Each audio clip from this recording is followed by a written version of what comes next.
Epigastric burning or pain. Epigastric burning and pain are one of the common complaints in general practice, and usually they are related to acid peptic disorders. There are four common presentations. First is burning or sharp pain in the epigastric region, more to the right side. This pain is always related to meals. In duodenal ulcers, it is relieved by food only to reappear after 2 to 3 hours. And in gastric ulcer and gastritis, it increases immediately after food. Early morning pain at 3 am or 5 am in the morning is typical of duodenal ulcer. The second complaint is regurgitation of sour fluid in the throat and retrosternal burning pain. Most of the patients of hyperacidity and ulcer have sour regurgitations after meals, and when reflux esophagitis develops, it is associated with retrosternal burning pain, which is more after meals. If this symptom is very severe, then a hiatus hernia should be suspected. Thirdly, many patients complain of epigastric fullness and bloating sensation after meals. And though there are other causes for this symptom, more commonly it is a manifestation of very mild peptic pain. But if it is not relieved by antacids and enzymes, then gallstones and pyloric obstruction should be ruled out by ultrasonography and gastroscopy. Lastly, the epigastric pain may sometimes radiate to the back. If it is radiating to the back, ask in details whether the pain is related to the meals. If it is related to the meals, usually relieved by meals, then it is more likely to be due to duodenal ulcer when the ulcer is on the posterior wall of duodenum. But if the pain is continuous, not related to food, one must think of chronic pancreatitis, which will be diagnosed by ultrasonography or CT scan. When these symptoms are of very short duration, a general practitioner will give medical treatment and observe. The symptomatic treatment will comprise of one acid-inhibiting drug like omeprazole 20 mg OD or ranitidine 150 mg BD or rabeprazole 20 mg OD or famotidine 40 mg OD. That's your choice. Secondly, one antacid like Gelusil MPS or Digen is a must, as it gives instant soothing effect on the mucosa and immediate pain relief. If the patient is anxious or excited, do give a tablet of Restil 0.25 mg at night for 2 days. Last and very important part of the treatment is to remove the factor that is causing hyperacidity. Whenever a patient tells about hyperacidity symptoms or pain, always, reflexly and unmistakenly, always ask whether he is taking any medications. Has he taken any anti-inflammatory drugs or steroids for joint pains or backache or for asthma? Is it drug-induced gastritis? If yes, the most important thing would be to stop the irritant drug immediately. Also, ask the patient not to eat chilies and sour foods till the pain subsides. Ask him not to smoke or not to take alcohol if he has been taking it. If the patient is anxious or tensed up, give a tablet of alprazolam. So, look for an irritation factor for the hyperacidity and remove it. This was our basic symptomatic treatment.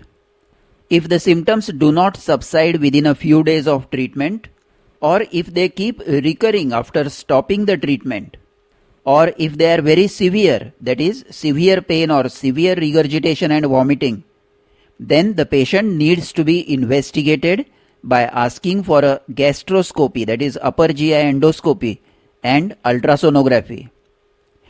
If gastritis or duodenitis or gastric or duodenal ulcer are detected, a biopsy or test for H. pylori must be done at the same time. Now we will discuss in brief the treatment of the various common disorders. The first is chronic duodenal ulcer. For chronic duodenal ulcer, first give a complete 7-day course of H. pylori eradication combi pack. It contains 3 drugs. First is omeprazole or lansoprazole. Second is one antibiotic, clarithromycin or amoxicillin. And third is antiamoebic, tinidazole or ornidazole. After the 7-day course, continue omeprazole or lansoprazole for at least 3 months. Secondly, give an antacid like Algel or Digen 2 teaspoonful TDS till complete symptomatic relief is obtained, that is for at least 10 to 15 days.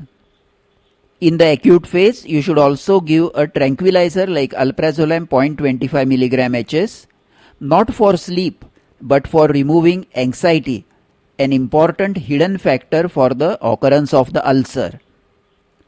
Lastly, give a high dose of B complex also.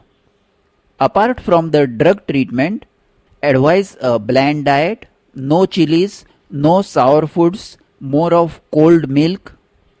Then no smoking, no alcohol, no starvations, no late nights, regular meals and regular sleep. And most important, no gastric irritant drugs like aspirin, NSAIDs or steroids. The treatment for gastric ulcer and gastritis is also basically the same, but in a gastric ulcer, it is very important to repeat gastroscopy after 8 weeks to confirm whether the ulcer is healed or not, because there are significant chances of a gastric ulcer being malignant. Next we come to GERD, that is gastroesophageal reflux disease, which includes reflux esophagitis and hiatus hernia. The aim of treatment in these disorders is to suppress acid secretion and prevent regurgitation. So prescribe a proton pump inhibitor like omeprazole 20 mg OD and an antacid. If retrosternal burning is severe, give an antacid with oxythecin like mucane gel or solacid O, which numbs the mucosa and gives better symptomatic relief.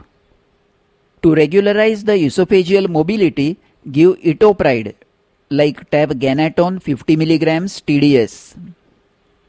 Lastly, to prevent regurgitation, instruct the patient to sit upright, not to lie down, for at least half an hour after meals, and the head end of the cot should be raised by 6 inches so that you sleep in slight head high position. If this is not possible, take pillows under the shoulders and head to get a head high position. Now that we have discussed about acid peptic disorders, we must always remember that epigastric pain is not always due to hyperacidity and ulcer.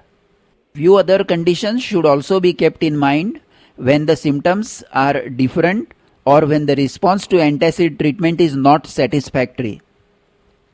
If the pain is colicky and if epigastrium is tender, think of amoebic colitis. Ask about history of mucus and blood in the stools, increased frequency of motions, and whether there is urgency of motions after food. Get the stools checked and treat with tinidazole 500 mg BD for 5 days. If the pain is more in right hypochondrium, if there is fullness of upper abdomen after meals, and if there is tenderness under the right costal margin, then chronic cholecystitis should be considered. Ask for ultrasonography and the diagnosis will be clear. If the epigastric pain radiates to the back, again chronic pancreatitis should be ruled out by ultrasonography or CT scan. A tender left lobe of liver in congestive cardiac failure or in hepatitis may also give epigastric pain, but careful and gentle palpation in the epigastrium will always detect the liver and its soft lower edge. Lastly, one must also be aware that cardiac pain due to angina or myocardial infarct may sometimes radiate to the epigastric region. If the pain appears on exertion, angina must be suspected irrespective of its location. A ECG should be taken, and if there is associated sweating or low BP, then cardiac pain due to myocardial infarct must be thought of.